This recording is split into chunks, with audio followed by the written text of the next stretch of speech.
travel light, be buoyant.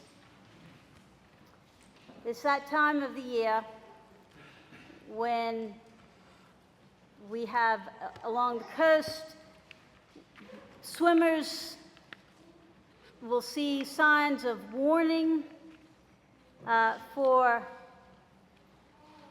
urging them to be careful, be wary.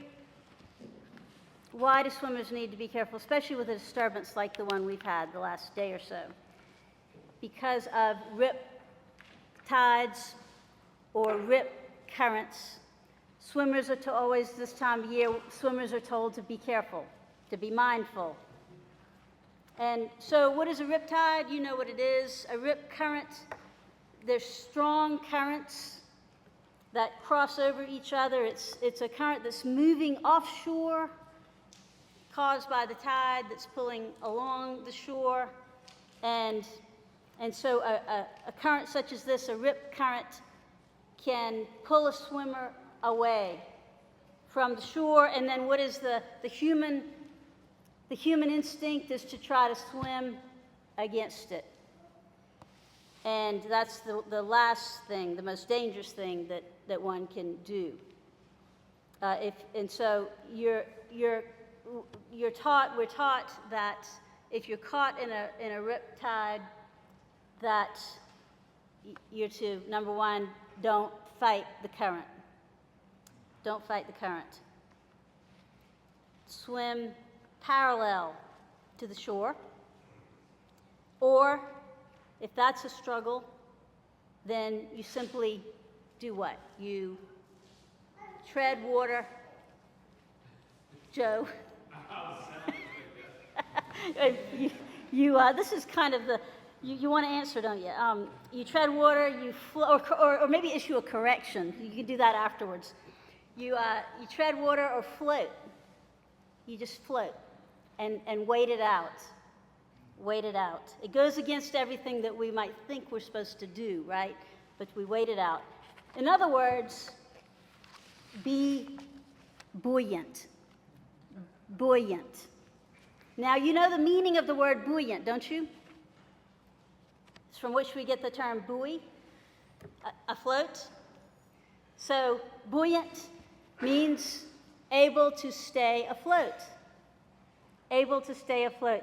When the adjective buoyant is used to describe people, what does the word mean? If someone has a buoyant personality, they're cheerful, joyful, lively. I looked it up, lively. Sprightly, that's a great word. Sprightly. Upbeat. Breezy. Lighthearted. I could go on, but you get the picture. So, in our lives as pilgrims on the journey of faith and life, we and others are well served if we travel light and live buoyantly. What does Jesus do? He sends out the crowd of disciples 2 by 2.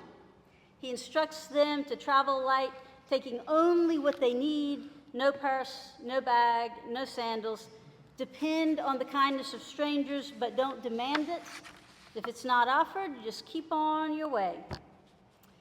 There's something about this form of existence, living as a pilgrim of old would have lived, living and traveling as pilgrims of today so often make their way. There's a book, you maybe have heard me talk about it. It's a book titled The Salt Path. It's the Salt Path, P-A-T-H, that was written about 10 years ago or so. And it's about a couple in Wales.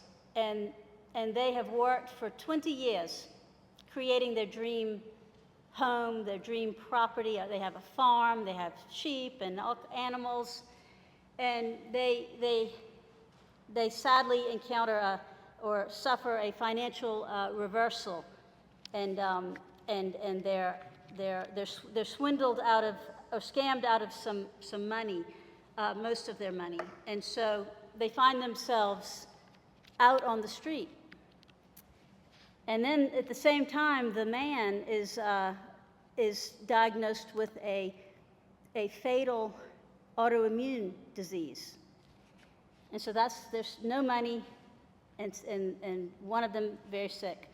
And so they start walking. They start walking. They had nowhere to live, so they just started walking, and they sleep outside. The book is all about everything that they encounter. So this notion of being a pilgrim, it's not just for times of old. There's a plethora of books and stories right now about people who are doing this for one reason or another. I think that in times of confusion, there's a call to move.